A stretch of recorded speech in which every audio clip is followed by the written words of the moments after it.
আসসালামু আলাইকুম গাইস, আজকে আমি একটা চন্দ্রমল্লিকা গাছ লাগাবো। চলুন আপনাদেরকে দেখাবো গাছটা কি করে লাগাতে হবে। এটা হলো আমার গাছ। দেখুন কত সুন্দর। আমি জঙ্গিপুর নার্সারি থেকে কিনে এনেছি। প্রথমে আমি এখানে 40% সয়েল নিই।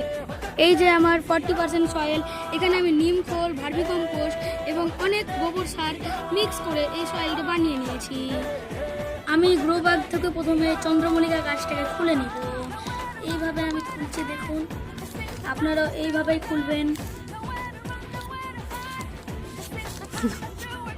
এই যে আমি গ্রো ব্যাগ থেকে গাছটা খুলে নিলাম। এখন আমি হালকা করে গর্ত করে নিব। দেখুন আমার গর্ত করা কমপ্লিট। আমি সাইড থেকে এই মাটিগুলো এখানে দিয়ে দেবো এবং আরও মাটি এনে দিয়ে দেবো। আমি এখানে অল্প করে মাটি দিয়ে নিব। দেখুন অল্প করে মাটিটা কমপ্লিট এবং আমি সাইডে এরকম করে ছড়িয়ে দেবো মাটিটা। আমি এখন সাইড থেকে টিপে নিব। দেখুন এই যে এবং আমি সাইড গুলো এরকম করে টিপে নিব যেন সাইডে জলটা থাকে। গুঁড়ার কাছে জল থাকলে গাছটি গ্রো হতে সমস্যা হতে পারে। আপনারাও এইভাবে করলে 1 মাসের মধ্যে তাড়াতাড়ি করে ফুল পেয়ে নেবেন।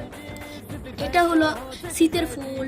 আপনারা তো মনে হয় অনেকজন জানেন এবং নাও জানতে পারেন, সে আমি বলে দিলাম। আমি সাইড থেকে ভার্মিকম্পোস্ট দিয়ে দিলাম, আপনারা হালকা করে দিবেন এবং এখানে ডিএফসিও ছিল গুঁড়া করে।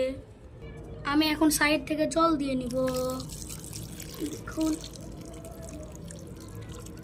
আমার জল দেওয়া কমপ্লিট। আসসালামু আলাইকুম গাইস, আমার চ্যানেলটাকে সাবস্ক্রাইব করে দেবেন এবং বেল আইকনটা টিপে দেবেন যেন আপনার কাছে তাড়াতাড়ি করে আমার ভিডিওটা চলে যায়।